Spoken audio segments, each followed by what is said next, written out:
I am going to turn it over to you. Good deal. Well, welcome everybody. Today's program is going to be on maple syruping. And a lot of people don't know this, but when I first came out of college, I was a forestry technician, and maple syrup time was always a great time of the year. It's probably one of my favorite wild edibles. And so I really appreciate our guests coming in today. So let's start with Colleen. Why don't you tell us a little bit about yourself? Definitely. I'm Colleen Foehrenbacher. I'm the executive director of Bluff Environmental Learning Center, which is one of the Minnesota residential environmental learning centers here in our state. There's about 6 of them, and we're the one in the southeast corner. I've been here for 10 years in various positions, but most recently as executive director. I've been here for 2 years, and I love eating maple syrup on my pancakes and on sausage and everything else. So this is a topic that's near and dear to my heart, and I'm excited to share it with everybody today. Great, thank you. And Kao, tell us a little bit about yourself. All right, thank you. My name is Kao Thao. I'm one of the park naturalists at Fort Snelling State Park. I've been working here for over 20 years now. It's been so long, I forgot how long I've been working here, but it's pretty fun all over the year. And I love maple syruping. I love maple syrup too. And, with pancakes and other stuff too, I remember my mom loved rice patty, just dipping in the maple syrup. So that's one of the things that I also enjoy. So it's Good great to deal. be here. So you got your presentation ready to go? We can cover that first slide and We're all ready to go.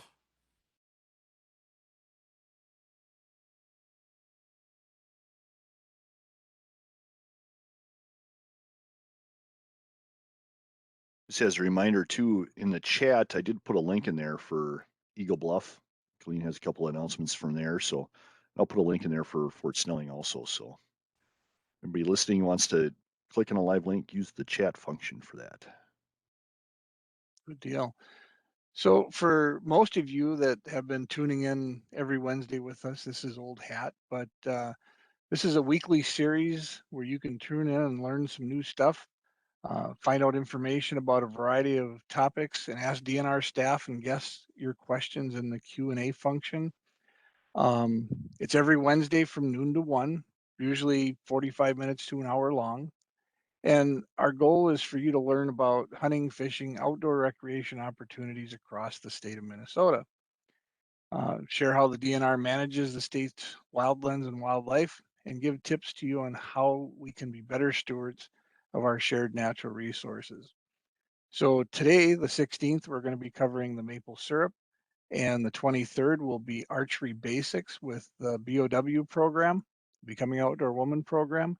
And on 3:30, that's going to be our 1-year anniversary already. I can't believe we've been through a whole year of programming. The new schedule, Benji's just getting it all put up and available for you to start registering for that spring series. So with that, I'm going to turn my mic off and my camera, and we're going to turn it over to Kao and Colleen. All right. Like Craig said, this is an introduction to maple syruping. So I'm pretty sure a lot of you have done maple syruping before. If you hadn't, well, this is the time to learn, and this is basically the time to start. So it's great to have maple syrup out there. It's great to have maple syrup at home and everywhere else too. But this is great. So we're gonna start the introduction right here. So to start out with, I just give a little content of what we're gonna talk about today, so you guys have a little idea. So first of all, we're just gonna talk a little bit about why should you produce your own maple syrup. And then secondly, just a brief history of maple syruping, what trees to tap and when to tap, which is actually pretty important. Fourth is the equipment, what equipment are required for maple syruping. Fifth is how to tap those trees and collect those sap from that tree. Last but not least, what we're going to talk about today is how to process those sap into syrup and sugar if you wanted to go into a little further into that. So the reason I put this content on, because I want you guys to stay all the way to the end and learn how to do it. All right, so first, maple tree do not grow all over the world. In fact, there's only a few areas that maple tree grow. And a lot of those areas, you can't really tap those trees because you don't have the climate for it. So what if you don't have maple tree to make maple syrup? Here it is. Your pancake will not look this good. In fact, looking at this is making me hungry already. All you have is a raspberry, a strawberry, and a piece of butter on top of your stack. But with the syrup on, you see how delicious it look. So I know that I love maple syrup on my pancake. Well, in the other part of the world, there are substitute. Probably don't taste as good as maple syrup that we have here, but on the left, you see sugarcane. People do use sugarcane, and sugarcane is basically a giant grass that could grow over 20 feet high with a thick stem, and people extract the sap, all of that. Sap of sugarcane does have high content of sugars in there, but to extract that out, you basically have to cut out the whole cane. So you basically kill the whole grass just to do it. The other one in the middle there to the left is palm syrup. I know one of the countries that probably export more palm syrup is Myanmar. They basically, I think it's the #1 country that export that. But palm syrup is basically the people climb up all the way up to a palm tree and tap the leaf stem of the palm tree or the flower stem and collect the sap, and they evaporate the same way as we evaporate maple syrup. That's one way. In northern atmosphere, in northern climate, people also grow sugar beets. Sugar beets can be turned into sugar, and that in turn can be turned into syrup also. And the other climate that don't have a lot of maple tree, for example, I can think of Alaska. Alaska have a lot of birch, not a lot of maple. So people in Alaska produce birch syrup. Of course, I don't know if you guys have tried birch syrup before. It doesn't taste as good as maple syrup, so I prefer maple syrup, which is pretty good. But these are the 4 substitute that I can think of. There's a lot more substitute for maple syruping if you don't have maple tree. So to start out with, the first question is, where do people produce maple syrup? And if you guess North America, you are right. Historically, all maple syrup in the world are produced in North America. In North America, Canada, our neighbor in the north, produce about 2/3 of all the maple syrup in the world. So look at this little pie chart to the right there. We in the United States, we produce only about 1/3 of all the maple syrup in the world. And there's a reason why. Looking at this map here in North America, look at this map. The darkened part of the map here is where all the maple syrup are produced historically. Remember this little map, because this little map is going to come up again later on when we talk about the species. And this is the reason why historically all the maple syrup are produced. Now, United States, we do produce a lot of maple syrup. Like I said, not as much as Canada, but annually we produce about 4.27 million gallons of syrup a year. Even though that looks like a small number, if you think about volume-wise, that's a lot of syrup that I want to get to. Ranging from states and ranking by states of the states that produce most maple syrup. Hopefully Minnesota is one of them, because we do have a lot of maple tree. #1 state, Vermont. So most of the people, if you heard about maple syrup, you probably heard about Vermont. Vermont is #1 in the US producing the maple syrup, close to 2 million gallons annually. So that's a lot of syrup. New York is the second place with 760,000 gallons. Maine at 709. Wisconsin, our neighbor across the river there, produced about 200,000 gallons of syrup. I'm sure Minnesota is going to fall in here somewhere, you're probably thinking. New Hampshire produced about 138,000 gallon. Pennsylvania about 139,000, and we're getting close to the 10th place. I'm pretty sure Minnesota gonna pop up.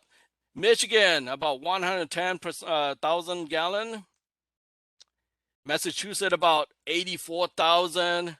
Hopefully you're not losing faith in Minnesota. Ohio at 80,000 gallons. So the last one got to be Minnesota here. Unfortunately, Minnesota did not make the 10th place. Connecticut got about 20,000 gallon. And if we continue on this ranking down, you're absolutely right. Minnesota does rank just below the 10th mark, about 11th, producing about 14,000 gallon of syrup a year. I'm pretty sure after this program, you guys are going to go all out and produce maple syrup. So we probably going to top Connecticut there. So I'm pretty sure that's going to happen after this. All right. The next question is, why should you produce your own maple syrup, especially when you can go out there and buy maple syrup? But here's some of the reason here. Maple syruping is actually a fun activity, a fun hobby for the spring. In the month of March, snows are melting. Sometimes it freezes into ice during the daytime. It's really hard for activities out there, especially if you want to go skiing or snowshoeing. Some of these snows are melting. And if you want to play football, baseball, or soccer on the fields are still really, really wet. So if you maple syrup, that's a fun hobby and activities out there this time of the year. The other thing is, it saves money if you do it yourself. Did you know that maple syrup actually costs more than crude oil? In fact, it costs 13 times more than crude oils. Imagine we had to put maple syrup in our car. I probably can't go far on that with the cost. So if you make your own, it saves a lot of money. Thirdly, it tastes great. It tastes really sweet. You put out a thing, you put maple syrup and a lot of things that you eat. It tastes really good and you will love it. But last but not least, look at this chart right here. Compared to other sweeteners or anything that you put in your pancake or use in your food, maple syrup is actually pretty natural and healthy. Calorie per tablespoon, maple syrup only have 40 calories per tablespoon compared to corn syrup, which is on the bottom of the chart there, that contains about 60 calories per tablespoon. So you rather have real maple syrup instead of corn syrup. In fact, if you buy a lot of syrup from your neighborhood grocery store, look at the label on it. Some of those labels probably contain mostly corn syrup and only a couple percent of maple syrup. In fact, company can only legally label a bottle of maple syrup to maple syrup or real maple syrup if it only contains about 2% real maple. So you could have been putting 98% of corn syrup on your pancake. So this chart tells everything about maple syrup and why you need to do them. All right, brief history of maple syruping. No one really knows exactly when maple syrup originated. There's a lot of American Indian stories and legend about how maple syrup began. But historically, even today, the American Indians will go out to a field of maple tree or sugar bush, and they'll set up camp. And during a whole month or so, they produce maple syrup. It basically requires the whole family. It's a fun hobby for a family again. And look at this painting by Seth Eastman. This is a typical sugar bush production right here. Involved the whole family, from somebody chopping wood to carrying sap, collecting sap, evaporation, and even the person who want to taste the syrup right there in the middle. Now, a long time ago, the American Indians do not have metal pots. Metal pot was brought in by Europeans, but in doing so, the American Indian will carve out log or dug out a trough, like the pictures here, and they heat up rock to a very high temperature, put those rock into the sap until water evaporate. You can see the steam on the trough right there, and that's how you get syrup at that time. Now, when European came over to North America, the settlers here actually learned how to make maple syrup from the American Indian. It's the same process, involved the same family function. You have people that collect sap, evaporate, even the person who tastes the sap. The other difference is that European had large kettles or metal pots that could do a great more deal of evaporating, and also with the large barrel that contained more sap in there to evaporate. And one other thing too is that with the kettles or horses, Europeans or new settlers actually could collect more sap to evaporate. Today, the process have changed a little bit with new technology. People use pump and also tubing like this. So it's pretty easy. A lot of the industry, maple syrup industry, don't have to carry their sap separate from the trees to the evaporate anymore. All they have to do is just connect tube, use pump, and these liquid go directly right into the evaporator. So you don't have to do a lot of hard work. And I'm pretty sure once you got everything set up, I'm pretty sure one person could work that out. So it works really well now in both cultures. All right. The next question is when to tap. I mentioned that a couple times. When should you tap your tree? What time of year? What time of the day? When can you tap it? And here's the answer. So there's a reason why we do this in the spring. Some people say you can do it in the fall too, but I prefer doing it in the spring. It's when the temperature gets above freezing during the daytime. So a thaw temperature during the daytime with all the snow melting, and below freezing at night again. So between the process of thawing during daytime, freezing at night, it creates pressure in the tree. So there's a lot of science on tree vascular. It constricted at night when it freezes. In the daytime, it let it open, and all the sap in the tree starts flowing up to the tree to feed the branches with new leaves and flowers. So by this time, all the sap are flowing, and this would have been a perfect time to tap the tree, because when it's flowing, the sap are going. Those sugars are actually produced the summer before and store all winter and ready to feed that tree in the spring when the tree is ready to grow. All right.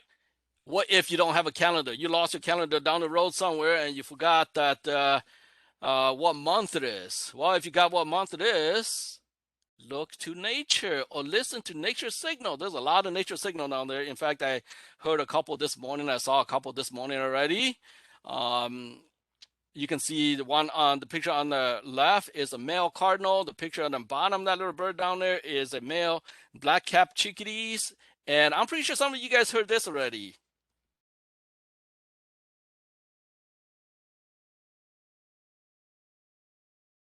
Oh, this little guy here.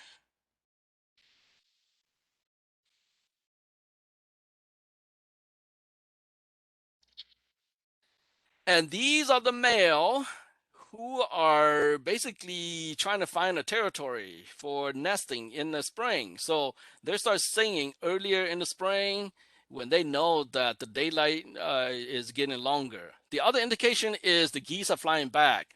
I haven't seen a flock flying back, but I'm pretty sure I'm going to see that soon. So those are indication, nature's signals that it's maple syruping time. But if you look at the picture on the right, that's a little icicle coming from a branch, and that's a real indication that it's time for maple syrup, because that is real maple sap from a maple tree.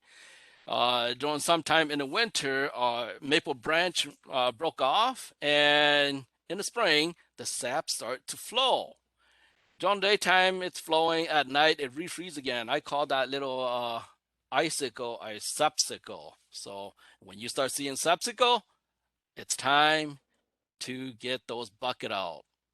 But if you never see those bird or that tree because you're living in the middle of Minneapolis in downtown, a really high skyscraper, and you have to get in your car every day and drive to work, this is another great indication of maple syruping right there. So when you're driving down on 494 and you happen to hear a really loud thump underneath your car and you see that your front wheel is going ahead of your car, the only thing in your mind is, where is that bucket to collect sap? It's because once you hit those big pothole, that's when it's time to tap those trees. Same process. Ice melt, water get into tiny little crevice. It loosens the particle. At night, when ices freeze, they expand, and during the daytime, it melt the water again. A car tire run over it and splatter all those particles around. As it goes, the pothole gets bigger. So same process. All right, what to tap, which means what tree to tap. Well, since we're not eating any other sap besides maple sap, I'm pretty sure the trees are maple. You probably don't want to taste anything coming from a pine tree or other trees that might not even be edible. So maple. In Minnesota, there's quite a few species of maple. In North America, there's actually quite a few too. I think there's over 15 or 16 species in North America, but only a few of them can be tappable because of climate, and that what we talked about, the freezing and thawing temperature. Now, in Minnesota, we have about 6 species of maple. One of them is the mountain maple, which is not big enough to tap, but the other 5 are native tappable maple tree. One of them I show a picture here is the box elder. Box elder is a maple tree, genus Acer. So if you read a book that says Acer on it, you are looking at a maple tree. So box elder only contain 2% sugar. It's really low sugar, but it is tappable. You just have to evaporate more liquid to get the syrup out of it. The next tree is a silver maple, which contain about 3.4%. That's what we have here at Fort Sonoma State Park. And that's the tree that I've been tapping over the 20 years. The other 2 trees are the middle, contain about 4% sugar in there each, which is a really good tree. And if you have these in your backyard, perfect for tapping. Or if you don't have these in your backyard, I'm pretty sure your neighbor does. And I'm pretty sure in March they are on vacation. They will notice that little hole.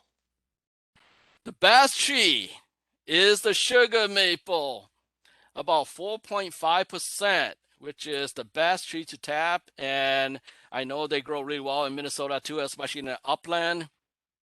So if you have a field of sugar maple, this is perfect. And remember that little map I showed you guys earlier between Canada and the United States? This little map here looked very similar to the map I showed you guys where all the maple syrup were produced. And this is because all the sugar maple grows in this general area right here. This is why maple syrup produced historically in this area. All right, if you don't have a native maple tree, I'm pretty sure you or the neighbor probably have a non-native maple trees here. The one on the left is a Norway maple. It's from introduced from Europe, plant around yard for ornamental purpose. Same thing with the Emmer maple, Japanese maple on the right. Both of these maple do contain sugars in there, just like our native maple. So if you don't have the native maple and you have these ornamental maple tree in your yard, they can be tappable on the right side. And we'll talk about that too later on. But the Norway maple is identifiable in some of the phase with maroon color or purplish color. So these are really great trees to tap if you have them. All right, how to identify a maple tree. This is the hard part. So it's pretty easy.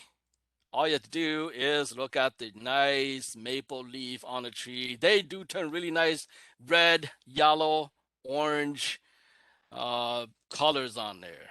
I said that to a group once, and a little girl said to me, but the trees outside do not have leaves. Right now, this time of year, it all looks like this. How can you tell if it's a maple tree? This is the harder part. Now, Minnesota have over 50 species of trees that categorized as trees. Mature grow over 15 feet. So if you look at the tree and look at the leaves in the summer, or right now, if you look at it, the picture in the middle there, maple or ash have opposite leaves or opposite branch in the same node. So if you look at the same node where the branches comes out, maple or ash will have a branch on each side. That's called opposite branching or opposite leaf. So maple or ash have that. You don't want to tap ash, you want to tap maple only. That's the difficult part, is that if you don't know if it's a maple or an ash, you probably have to wait over the summer and look at the leaves. Easier to identify the leaves, and then maybe tap it next year. To identify the bark, it's a little harder to identify bark if you don't know trees that well. So one recommendation I have is maybe wait till next year, or ask somebody who know if it's an ash or a maple tree. You can give me a call too and send me a picture, and I'll show you which tree is which.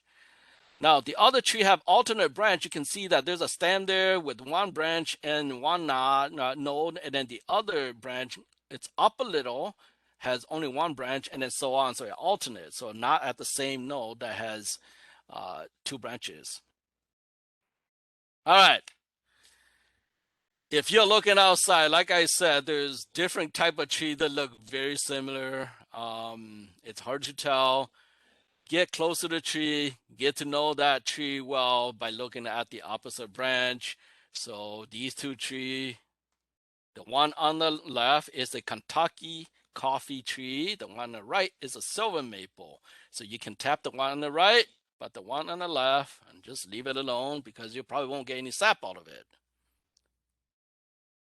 All right, for the equipment and how to evaporate, I'll give you Colleen. She'll talk about all the equipment and how to evaporate. So Colleen? Thanks, Cal. And I think it's important to note when we go through and talk about this equipment, we're really approaching it from the angle of like you at home being able to do this with, several trees, not commercially. So we're not going to get into all the systems and tools you use for that. But the main thing is that you need something to be able to collect that sap in from the tree. And so you have some options here. You could go with the kind of thrifty option of reusing some items you may have at home, like ice cream that comes in a gallon jug, or you can use distilled water jugs, cut a hole in them so that way you can have the sap be collected there. You can also go out and purchase some specific containers like this metal one shown here that has a hole in it and a place for a lid. And again, you can buy those that are specifically designed for collecting sap. You can also use 5-gallon buckets or 2-gallon buckets, ones that you'd buy at a hardware store. But the big thing you want to think about is having a cover for whatever collection device you have. And that's because these are sitting outside overnight. You have things that are falling from the trees. There's insects that are around. Unfortunately, I've pulled mice out of our buckets if the lids accidentally get unhinged. So you really want something over top of your sap so that you don't have those unwanted creatures trying to go in there and get a drink of that sweet sap as well. Some folks also use collection bags. That's kind of that middle photo, that blue bag with the metal on top and the hole. Those are also options for you to be able to use. And again, that hole so it can sit on the spile, which is the next piece of equipment you need. That's the tiny little silver item in that picture. The spile is what you're going to put into the hole that you've drilled in the tree, and that's going to redirect the sap to come from the tree into your collection device, whether that's a bucket or a bag. In order to make the hole into the tree, you can either use an electric drill or a power drill with a bit in it, and we'll talk about specifically what bit you may use, or you can use a hand drill, and that's the item that's kind of U-shaped that's sitting on top of the blue bag in the photo here. Either way, you need something to be able to get a couple inches into that tree to be able to access that sweet sap in order to make our syrup. Go to the next slide. All right, so how to tap a tree. So once you've gathered this equipment and you know which trees to tap, which I agree with Cal, that is definitely the most difficult part, is making sure you're actually tapping the appropriate tree, which it's okay. I've made mistakes too. Nothing comes out of the tree. So once you decide what trees you're able to tap, you want to gather those items. And the first thing I like to do is take a look at the size of my tree, or the diameter of the tree. And this is kind of at the bottom of this slide here. If your tree has a diameter that's less than about 10 inches, we don't recommend you tapping that tree, just because you're then taking away some of that sap that's going to be important for the growth of the tree. But if it's between 10 and 18 inches in diameter, you can go ahead and put one hole in that tree to collect sap from. If your tree is 18 to 25 inches in diameter, you're fine to go ahead and put 2 holes into that tree. You just want to separate those holes so they're not super close to each other. And then if your tree is over 25 inches, you can go ahead and put 3 taps in there. And if you're like me and you're like, how do I figure out the diameter of a tree? You can go back to your grade school days and remember how the formula for this, which the diameter equals the circumference, which is all the way around the measurement, divided by pi, which is 3.14. And you could just take a stretch of rope and go around your tree that way, and then get like a ruler or something to be able to figure out how much circumference you have. Once you've identified how many holes is appropriate to put into your tree, you want to make a hole roughly anywhere between 2 and 6 feet off the ground. That'll probably just depend on how tall you are and what kind of collection method you have, whether it's the bag or the bucket, just so you know how far up in order to put it there. And you're going to drill that hole with either that power drill or that manual auger. And you want to drill roughly 3 inches into that tree, and ideally at a slightward upward angle. And that way, when you put your spile in, gravity is going to help bring that sap down into your collection device. Once you drill roughly 3 inches in, you want to be able to clean out that hole of the sawdust that's the residual from you digging in there. And then be able to insert the spile in there. And to do that, you want to use a hammer, but you want to be very gentle with it, and you want to tap that spile in until you feel like it's really snug in there. Most of the modern day spiles are made out of metal, and they have a little hook on them, and it's like you want to tap that in until that hook is flush against that tree.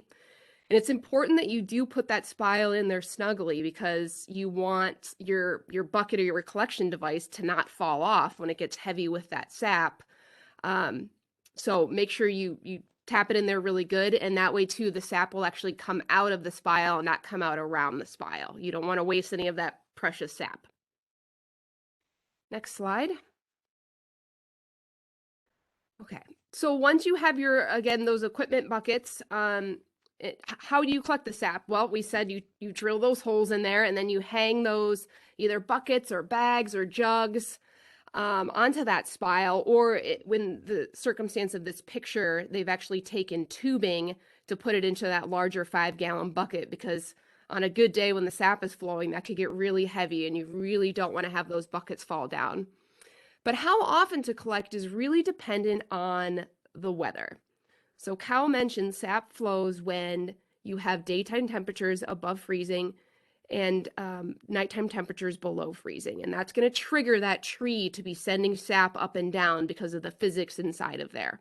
And if there's a greater difference in that temperature, and especially if it's sunny too, or your trees are in a sunny place, that's when you're going to see sap flowing the most. On days when we tap trees here at Eagle Bluff, sometimes we have to collect multiple times a day, because again, our sugar bush is in the sun, or that difference in temperature is really great. And so you want to go collect that sap often so that it doesn't spoil. When the temperature range, let's say it's 31 degrees at night, and maybe it only gets up to 33 degrees throughout the day, you might not have to collect as often. And I also find there's a gradient in like when the weather starts to get perfect for tapping, the first couple days may be a little slower, and then it sort of picks up as well. So you really just have to pay attention to your weather conditions and whether or not your trees are in the sun. So the sap will spoil. It basically gets a cloudy look to it, and I think it smells a little off, kind of like something's fermenting, like kind of a yeasty smell.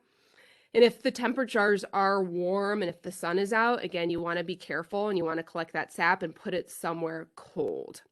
And what we do is we get 50-gallon trash bins that have not been used, and we store our sap in those 50-gallon bins, those trash bins, with a bunch of snow packed around it.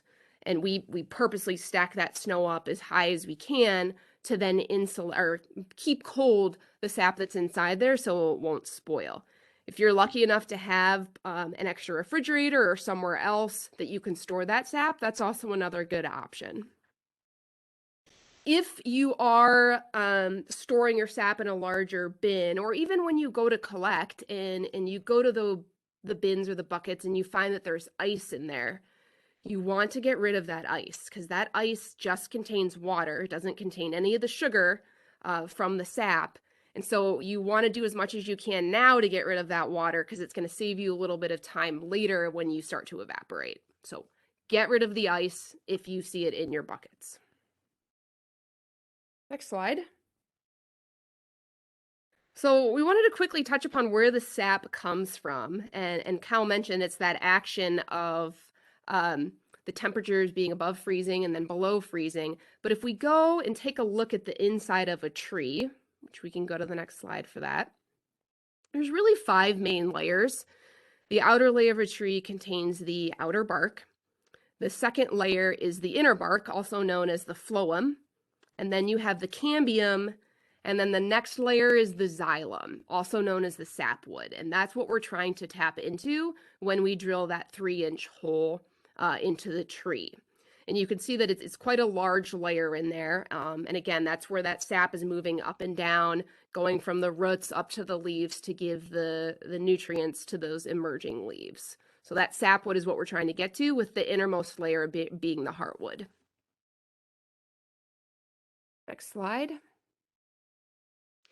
So once you've collected sap, your trees are producing it, you've got your system of collecting, you've got your lids on so nothing gets in there. Once you start to collect a bunch of sap, I like to use kind of like 10 gallons as a minimum. Then you can start deciding to process it. And in order to process it, basically what we're doing is trying to take that sap and boiling off as much water as we can to concentrate the sugar that's in those maple trees. And so there's a couple different ways to do this. Again, I'm going to talk about the one relating to you all at home being able to do this, hopefully in your backyard or in your neighbor's yard if you have permission, as Kao talked about. And in this picture, it actually illustrates a larger evaporation pan. But if some of you have connections with people who are welders, this is totally something that you can make if you want to tap a bunch of trees. But really, you just need some pots or pans, large ones if possible. Thermometer, especially a candy thermometer, because sap turns to syrup at a certain temperature, and it's good to be able to monitor that towards the end.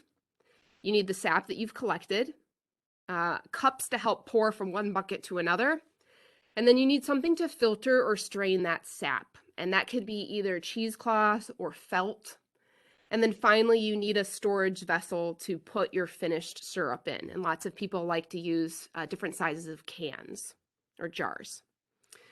And then because we are trying to evaporate the water from the sap, you need some sort of heat source. And that could be a stove outside, it could be a grill, it could be a fireplace. I like to use a turkey cooker, so something that you have connected to a propane tank that you can set a tray on top of there. But ideally, you want this heat source to be outside for at least the beginning of this process. And again, that's because we're evaporating most of the water from the sap to concentrate it, and all of that steam is going to be rising up. And if you do this process in your home, you're going to make it a very steamy and very wet environment, which if you want to try and make it like the Bahamas or Costa Rica, go for it. But, you know, don't blame me if mold starts to grow everywhere and your partner and family get mad at you for the mess you've created. So really, again, start outside, let it evaporate. It's a great way to hang out over the fire, warm yourself up on that spring day. And you want to boil it, and you just boil it, and you boil it, and you boil it. And we can go to the next slide where I talk a little bit more about this boiling process. So you can see some pictured here are some larger containers that you can use during this boiling process. But ideally, you want to have 2 different evaporation pans. Shallower is good because that allows more evaporation to occur faster. But if you can on the side, if it's possible, have a second setup with another container, you can have one that's like your main boiling area where you're just cranking the heat and making it go. And you can have another pan set up to be able to warm up the sap that's maybe going to be next to be pouring into the other container. And you just have this system of constantly like warming things up, pouring it into the main boiling container, letting that boil, let it go down a little bit, and then keep adding. By having that warming setup, it actually aids in the chemical process of turning it from sap to syrup, and is what helps to create that nice golden brown look. You want to be able to filter your sap going into your boiling bins once. You could do twice if you really want to, and that's where the funnel picture is going to come in handy, and using that cheesecloth or that sap. So you set the cheesecloth or felt, not sap, felt into your funnel, pour it through there, let it take the time to go down. And that way you're filtering out some of the particulates that may have fallen into there during the collection process. If you can't get through all your sap in one day to get it down and concentrated, you can always take it off, let it cool down, store with a lid on it, and store it as cold as possible. Sometimes you can't boil everything down in one day because you have other commitments and you can't spend 10 hours outside doing that. And that's okay. Just do it in batches and keep it as cold as possible. Next slide. So once you've boiled down all your sap and you've got it reduced, this is where putting that candy thermometer into your container that's boiling is going to be helpful. And this is the part where if you wanted to not do this outside and take it inside to do this on your stove, I actually recommend that because you can better control the heat.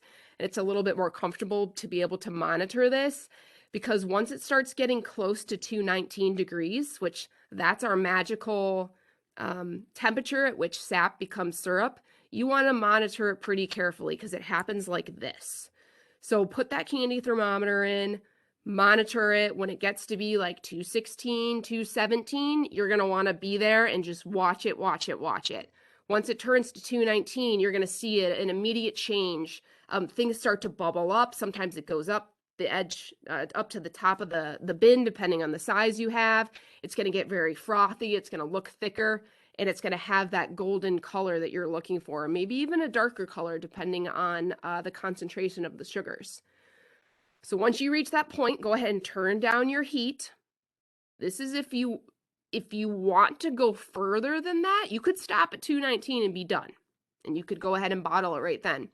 If you wanted to have it be a little bit more concentrated or a little bit more viscous, or you can go past 19 if you want that 219 for that darker color or sweeter syrup.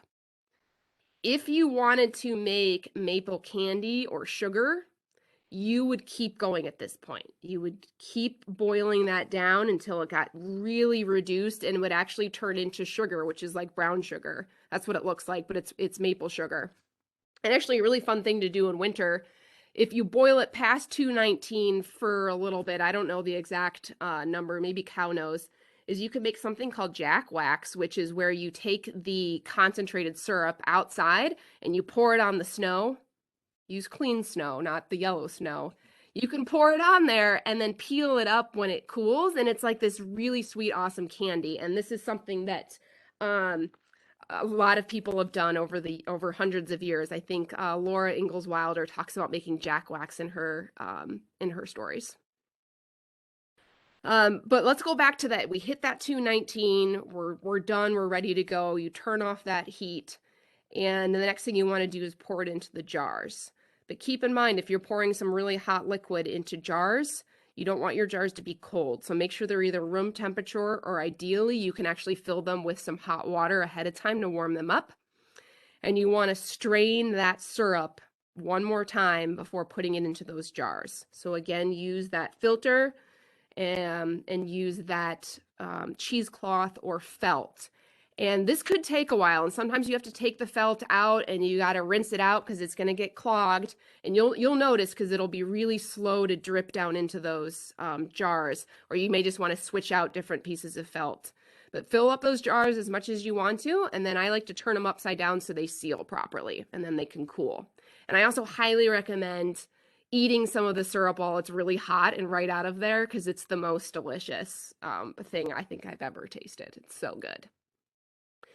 Once those jars are sealed, which they'll pop and they'll become concave if they're sealed properly, then you don't need to put them in the refrigerator. They're just like anything that you can properly. You can leave it at room temperature for storage until you're ready to eat it. Once you do open it up, though, I'd stick it in the refrigerator until you're done with it. Next slide.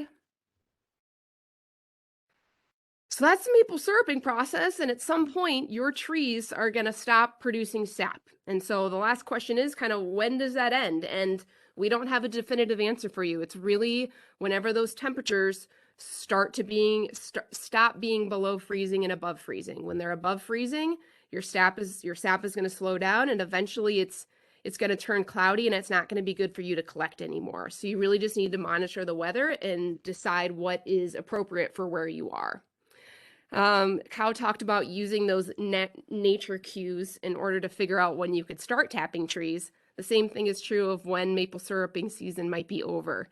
Pictured here is the spring peeper, and it makes peeping noises when the temperatures are appropriate, usually above freezing. And so it will make a peep, peep, peep noise. And you can also use any wild flowers growing up or seasonal flowers. That's also a cue that, like, okay, it's done being really the deep freeze, and we're likely not going to get much temperatures below 32. So again, using nature to help cue you in on when maple syruping is done. And then you just got to clean all your equipment really well, store it for next year, and enjoy that sap that you worked really hard to create. So what happens to the hole in the tree? So once you pull out your spiles, the tree will naturally go ahead and form basically like a scab. And this is what it looks like after 1 year. So the tree's healed itself up. So you can see that here from this hole. And it's important, if you're going to tap the same tree next year, you don't want to drill in that same spot. So pick a spot that's at least 4 to 5 inches away from there, and then you can go ahead and make your new hole and start all over next year. So at this point, that's the end of our sort of how do I do this at home presentation on maple syruping. And Kao and I just wanted to alert everybody on this program today that there are some options to come out and see this happening in person. So I'll talk about the first one happening at Eagle Bluff. We have a maple syrup festival on March 19th in the afternoon from 12 to 4. It's $10 per person, but kids under 5 get in free. We welcome pre-registration or walk-ins, but basically what you're going to do is you're going to get to see this whole process that Kao and I talked about today. So we're going to have tours that start every half an hour, and you'll get to see tapping a tree or maybe even participate. We'll have you practice IDing a tree. I guess that has to happen before you tap it. Putting the bucket on there, and then we'll have our evaporator set up so people can go over and see how that looks and be able to smell the maple syrup in its process, and then actually get to taste test some different kinds of maple syrup. And we'll have mini pancakes for you to get to enjoy the deliciousness as well. So you can see the link that's on this slide deck, and I believe we put it in the chat as well. So you can feel free to come out and join us. We're just outside of Lanesboro, Minnesota, in southeast Minnesota. So I hope to see everybody there. All right, and this what I list here are the maple syruping programs at Fort Snelling State Park. Right now, I have 3 dates. I used to have 4 dates, but one fell up already. They actually fell up really, really quick. I still have Saturday, March 5th. I think I only have probably 13 space left now. Sunday, March 6th, still open. Sunday, March 20th, only have 4 more spaces left.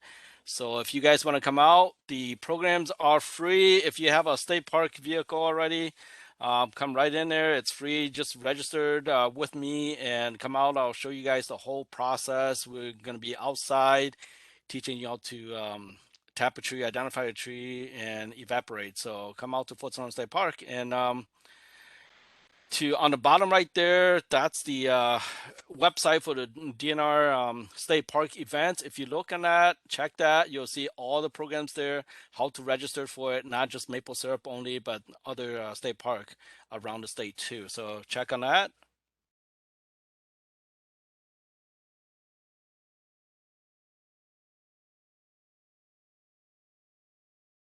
All right. See, everybody have any questions?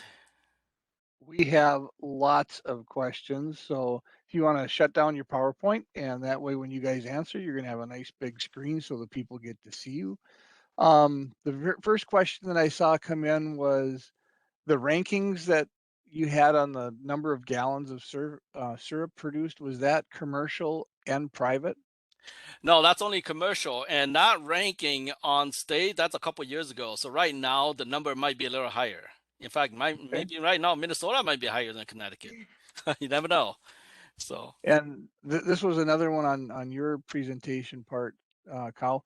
Regarding that ice, the person is curious if you actually tested the sugar content of the ice. I haven't tested any of the sugar content in the ice, but it's definitely maple sap that flows on there. Okay. Yep. Tammy had a question here. How much sap does a large sugar maple typically produce? It depends on large. If you put, let's say maximum, we're talking about over 25 inches of diameter. If you put a 3-tap on a tree that's 25 inches or more on the spring, we talk about climates, we talk about temperature too. So it really depends on that tree. The health of that tree also matters. When I tap I haven't tapped a lot of the sugar maple, but with silver maple, I can get about I'll say 55 gallons out of a large silver maple here at Fort Snelling State Park. Just to put that in on a really good year. On a really bad year, you probably get about 5 gallons. So it really depends on the health of the tree, the year, the season, and the temperature. Okay, we got to get rolling here. Got a question. You ever tried tapping a pine tree? I No. did. I tap a pine tree. Believe it or not, if you try to tap a pine tree, you do get a little liquid out of it. Okay. It's not edible, but I try a Eastern cottonwood, and that thing just basically squirted out liquid. Mm-hmm. I had never tried to cook it. I don't know anything about it. But I did try to tap it. It squirted liquid out of it. It really have a lot of pressure in there, especially a really big one. Okay. Colleen, will the drought have any effect on the amount of sap that is produced? Good question. I don't know in how drought directly affects sap production. As Kyle mentioned, it does happen the year before. But that tree is working hard all through winter to try and get ready to send that up there. So I don't know if there's a direct correlation. Kyle, do you have a better answer than I do? Yeah, I don't know much about the correlation too, but with the drought, the tree is probably not doing too well either on that year, so it might produce less sap because you know, it's not like really healthy where it pull a lot of liquids in the summer and produce those food in the tree. So And that Okay. could be a consideration when you're tapping. If you know there's a drought year, maybe you say, you know what, even though this tree could handle having 3 taps, I'm only going to do 2 or I'm only going to do 1 just to make sure that you're taking the tree's health seriously. yeah. Mm-hmm. Our next question, and it says my sap is thin sometimes. Is there a way to make it thicker, or is that normal? Sap or syrup? It says sap. Yeah. If it's thin syrup, you just want to keep cooking the water out Yes. of it. Yep. Yep. But sap itself is like tap water. Yeah. Yes. you know. Yeah. And I'd say, if you hit that 219 point and you're still not happy with your consistency, keep going. Just really monitor it carefully, because the last thing you want to do is all of a sudden either burn things or have sugar when you didn't want it. So you can't really go back after you've gone too far. Got a couple of questions here about how much sap does an ice cream pail make for syrup, and what's the ratio of sap to finished syrup? Depends on the tree again. For a really healthy sugar maple, it takes about 30-1. Yeah. For a box elder, about 60-1. So 60 gallon of sap will get 1 gallon of syrup. For a sugar maple, 30 gallon will get 1 gallon of syrup.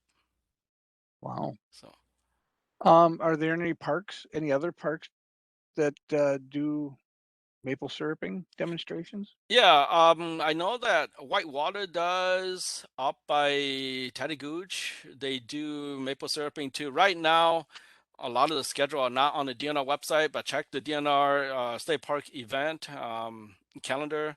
You'll check it on there. I think they're going to be start posting soon. All mine are posted right now. Like I said, they fill up really, really quickly. I just posted last week, and one of them's already full. The other one's almost full. Two of them. So, see, what's the other state park? I know Maplewood State Park also have it. Yeah, somebody just mentioned that in the chat too. So Mhm. Maplewood State Park, they got a big Yeah. commercial evaporator up there. So Yeah. Wow. And I'll put a plug in too for some of the Minnesota RELCs, Osprey Wilds. I know they have a quite a large sapping operation, syruping operation, and quite a few nature centers will do that as well. So I would just check out your local nature center and see if they're going to do something like that, because it's great to be able to go out and see it. Got another question here. Does the side of the tree make any difference, north or south? I tested out. It really doesn't make any difference. I know that in the past, a lot of people said tap on a sunny side because it's much warmer.